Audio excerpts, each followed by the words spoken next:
राहुल लेखा को ढूंढ रहा था। तभी उसके सामने एक ड्रोन आकर मंडराने लगा। कुछ देर तक ड्रोन ने उसका पीछा किया, लेकिन राहुल उसके सामने खड़ा हो गया। राहुल ने ड्रोन की तरफ अपनी एक उंगली दिखाई और कट की आवाज करके वो ड्रोन जमीन पर गिर पड़ा। राहुल ने अपनी शक्तियों से ड्रोन को तोड़ दिया था, लेकिन उसे ये पता चल चुका था कि आर्मी वालों ने उसे देख लिया है। अब उसके दिमाग में आ रहा था कि आयशा ने सच बोला था। आर्मी हमें किसी भी वक्त ढूंढ सकती है, हमें यहां से निकल जाना चाहिए था। अब वो एक दोराहे पे खड़ा था कि वो वापस आयशा के पास जहाज पर जाए या लेखा को ढूंढे। लेकिन राहुल लेखा को ढूंढने के लिए भागा। भागते भागते वो एक गली पर जाकर रुक गया। वो एक बड़े से पेड़ के नीचे परेशान खड़ा था कि लेखा कहां गई होगी। तभी उस पेड़ से उसकी पीठ पर कुछ वजनदार चीज गिरी।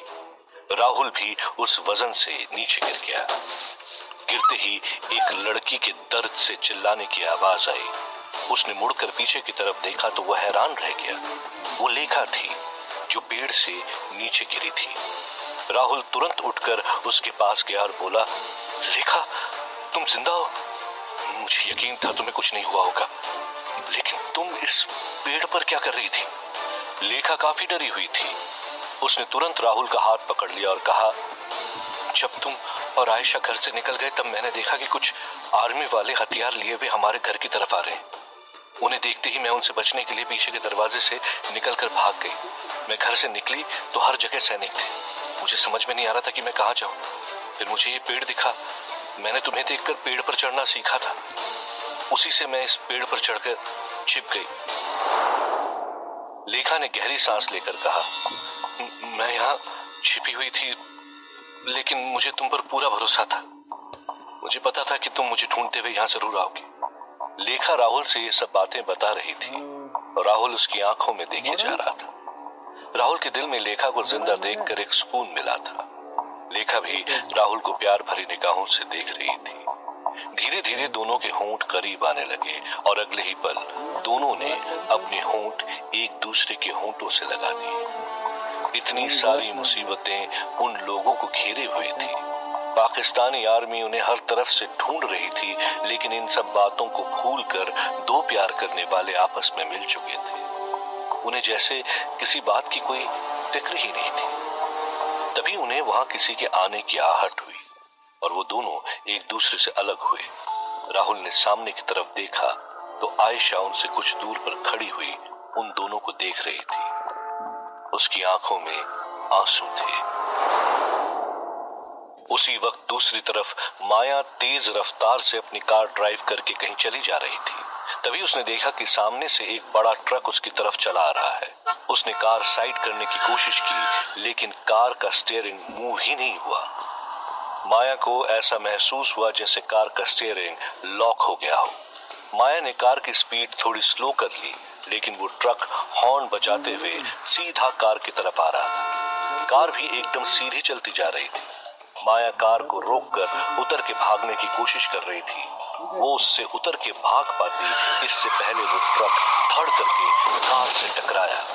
टक्कर इतनी जोरदार थी कि माया की कार 4 बार पलटते पलटते दूर छिटकी और माया का सर फटकर उससे खून बहने लगा। लेकिन अगले ही पल जैसे ही माया ने अपनी पलकें झपकी तो देखा कार रोड पर चल रही थी। ये जो कुछ देर पहले उसने महसूस किया, ये माया का एक हेलुसिनेशन था। माया उस नजारे को देखकर घबरा गई थी। कार को कुछ भी नहीं हुआ था और जिस ट्रक को उसने कार से टकराते देखा था वो कब का उसे क्रॉस करके निकल चुका था।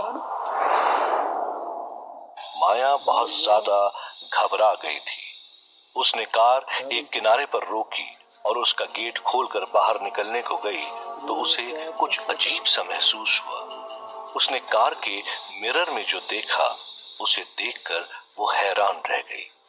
माया ने देखा कि मास्टर कार की पिछली सीट पर बैठा हुआ था। माया ने धीरे धीरे अपनी गर्दन पीछे घुमाई तो मास्टर ने उससे कहा, इस बार मेरा कोई छलावा नहीं है, मैं साक्षात तुमसे मिलने आया हूँ। सोचा इसी बहाने तुम्हें अपना खेल भी दिखा दूं। कार पलटने वाला जो नजारा कुछ देर पहले माया ने देखा था, वो मास्टर ने ही उसकी आंखों के सामने लाया था। माया ने मास्टर की बातों का कोई जवाब नहीं दिया। मास्टर ने कहा, मुझे तो लगा था अब तुम मुझसे प्यार करने लगी हो, हम और भी ज्यादा क्लोज हो गए होंगे, लेकिन तुम्हें उस पत्थर की शक्तियों का पता चलते ही तुमने तो अपनी साइड ही बदल दी।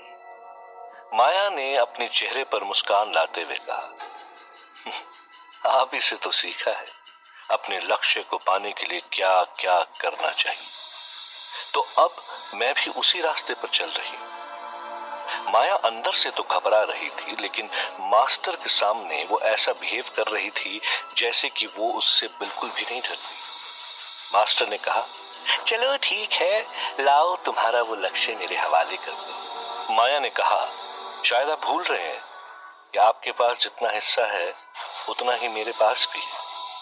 आपकी तरह मैं भी दुनिया के 5% लोगों को अपना गुलाम बनाकर दुनिया पर राज कर सकता। अब हमारे पास बराबर शक्तियां हैं। मास्टर ने कहा, अच्छा तो तुम मुझे चैलेंज करना चाहती हो? गुरु और शिष्य आपस में भिड़ेंगे। दुनिया को वश में करने वाली दो शक्तियां अब आपस में ही भिड़ने वाली थी। मास्टर ने कहा, अगर तुम ऐसा करना चाहती हो तो यही सही। माया और मास्टर कार से उतरे। उन्होंने अपने पास मौजूद पत्थर का एक एक हिस्सा बाहर निकाला। बाहर निकलते ही वो पत्थर अपनी रोशनी से जगमगाने लगे। माया और मास्टर की आंखें गुस्से से एक दूसरे को देखी जा रही थी। दोनों एक दूसरे पर वार करने के लिए तैयार थे। जहां पर एक ही शक्ति के दो हिस्से आपस में लड़ने को तैयार थे, तो यहां दूसरे देश में आयशा राहुल पर चिल्लाते हुए बोल रही थी, मैंने क्या कुछ नहीं किया तुम्हारे लिए। मौत के मुंह से लड़कर बाहर आई, बचपन से तुमसे प्यार करते आई, इस बात का फायदा उठाकर मास्टर ने मुझे इस्तेमाल किया। उसके बाद तुम्हारे पिता ने मुझसे क्या क्या नहीं करवाया, और मैंने वो सब काम सिर्फ तुम्हारे प्यार के खातिर की। उस लैब में भी जिंदा रही तो सिर्फ तुम्हारे प्यार और तुमको याद करके। कोई और होता तो कब का हार मान चुका होता। मास्टर से लेकर तुम्हारे पिता सब ने मेरा इस्तेमाल किया, लेकिन अब तुम भी वही कर रहे हो। इस लड़की में ऐसा क्या है जो मुझ में नहीं है, बताओ मुझे। इतना बोलती हुई आयशा राहुल के पास गई और उसे कसकर एक थप्पड़ मारा। थप्पड़ इतना कड़क था कि वो देखकर लेखा को भी झटका लगा। उसकी आंखों से आंसू आने लगे। राहुल को थप्पड़ पड़ते ही उसे अपना गुस्सा, फ्रस्ट्रेशन सब कुछ बाहर निकालने का मन किया, लेकिन उसने आयशा से कुछ भी नहीं कहा। आखिर वो बोलता भी क्या, क्योंकि उसे पता था इन सब में गलती उसी की थी। लेखा ने आयशा से रोते हुए कहा, इन सब में उसकी कोई गलती नहीं है। आयशा ने उससे कहा, हाँ यही तो काम है ना तुम्हारा, दो लोगों के बीच में आना। आ तो गई हो हमारे बीच में, अब रहो अच्छे से। इतना बोलकर आयशा गुस्से से वहां से निकलने लगी।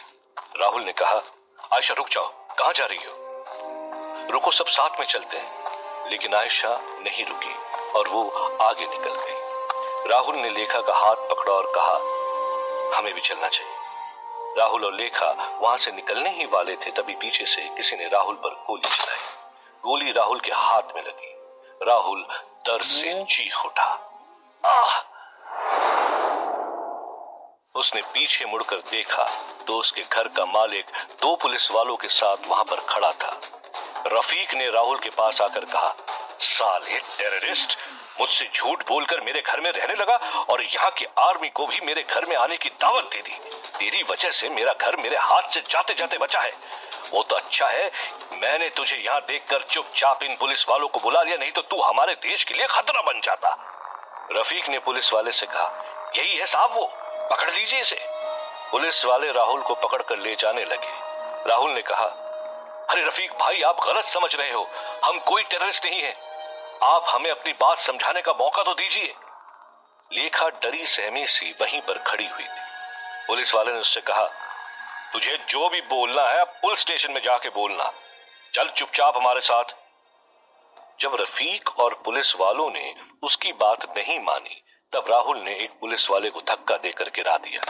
तभी दूसरे पुलिस वाले ने कहा, उस साले हमसे होशियारी करेगा, रुक तुझे अभी देखता हूं। पुलिस वाला उसे मारने के लिए आगे बढ़ा तो राहुल ने उसके पैर में अपना पैर फंसाकर उसे भी जमीन पर गिरा दिया। वो दोनों पुलिस वाले एक साथ उठे और राहुल को मारने के लिए बढ़े, लेकिन राहुल ने उनके मुक्के से बचते हुए दोनों के सीने में एक एक मुक्का मारकर उन्हें दूर धकेल दिया। एक पुलिस वाले ने अपनी बंदूक निकाल ली और राहुल से कहा, हमारे साथ चल, नहीं तो अल्लाह को प्यारा होने के लिए तैयार हो जा। लेकिन अब राहुल को गुस्सा आ रहा था। धीरे धीरे उसकी आंखें लाल हुई। राहुल ने तुरंत दौड़कर उस पुलिस वाले की बंदूक छीन ली।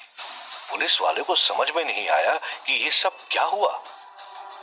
गुस्से में राहुल की शक्तियां जाग जाती थी। इस बार भी राहुल की कुछ शक्तियां जाग गई थी। राहुल ने पुलिस वाले की बंदूक से उन्हें ही शूट कर दिया, क्योंकि उसे पता था अगर उसने ऐसा नहीं किया तो आर्मी आकर उन लोगों को पकड़ लेती। ये देखकर लेखा हैरान थी।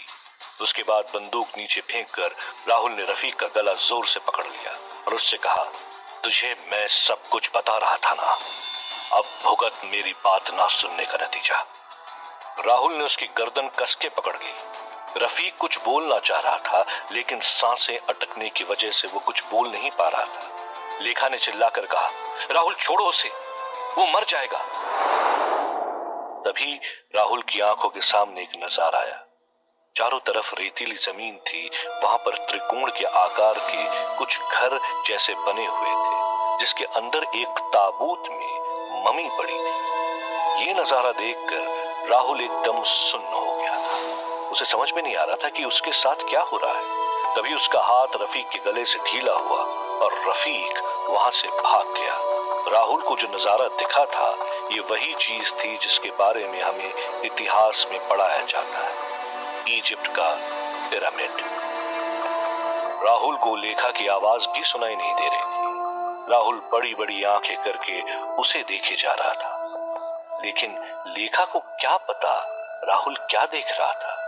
राहुल जो नजारा देख रहा था वो उसमें खो गया था। राहुल ने देखा कि एक कैमरा की तरह उसका मन उस पिरामिड के नीचे एक चेंबर की तरह कमरे में घुस गया था। उस पिरामिड के नीचे वाले हिस्से में राहुल को कोई दिखा, जिसे देखकर वो एकदम स्तब्ध रह गया। वो थी लेखा की माँ। राहुल ने देखा कि वो धीरे धीरे लेखा की माँ के पास जा रहा था और उन्होंने एकदम से राहुल की तरफ देखा और अपने दोनों हाथों को उसकी तरफ बढ़ा दिया। उनके दोनों हाथों में थे चांद के वो बचे हुए दोनों टुकड़े। इतना देखने के बाद राहुल झटके से उस नजारे से बाहर आया। गोलियों की आवाज सुनकर आयशा भी दौड़ते हुए वहां पहुंच चुकी थी। आयशा ने देखा कि राहुल के हाथ से खून बह रहा था। आयशा ने उससे पूछा, राहुल ये क्या हुआ और ये पुलिस वाले क्यों मरे पड़े हैं? राहुल ने सिर्फ एक शब्द कहा, इजिप्ट। आयशा ने हैरानी से कहा, मतलब? राहुल ने कहा, मैंने अभी एक नजारा देखा। बचे हुए वो दोनों पत्थर इजिप्ट के पिरामिड में हैं। हमें उन दो पत्थरों को हासिल करके उन्हें भी नष्ट करना होगा। राहुल लेखा की तरफ बढ़ा और उससे बोला, हो ना हो तुम्हारी मां भी हमें वही मिलेंगी। मैंने अभी अपनी आंखों के सामने ये पूरा नजारा देखा। मैंने जब भी ऐसा कुछ देखा है, मेरा वो एहसास कभी गलत नहीं हुआ। लेखा ने कहा, लेकिन मां इजिप्ट कैसे पहुंची? राहुल ने कहा, ये सब मुझे नहीं पता, लेकिन मैंने तुमसे जो वादा किया था वो पूरा करने का समय आ गया है। आयशा ने कहा, लेकिन मैं कहीं नहीं जाऊंगी, मुझे बस घर जाना है। क्या राहुल और लेखा इजिप्ट पहुंचकर उन पत्थरों को नष्ट कर पाएंगे? क्या आयशा उनके साथ जाने के लिए राजी होगी? और दूसरी तरफ मास्टर और माया जिन शक्तियों से आपस में लड़ने के लिए तैयार हैं, उसका क्या अंजाम होगा? जानने के लिए सुनिए नरकदूत का अगला एपिसोड।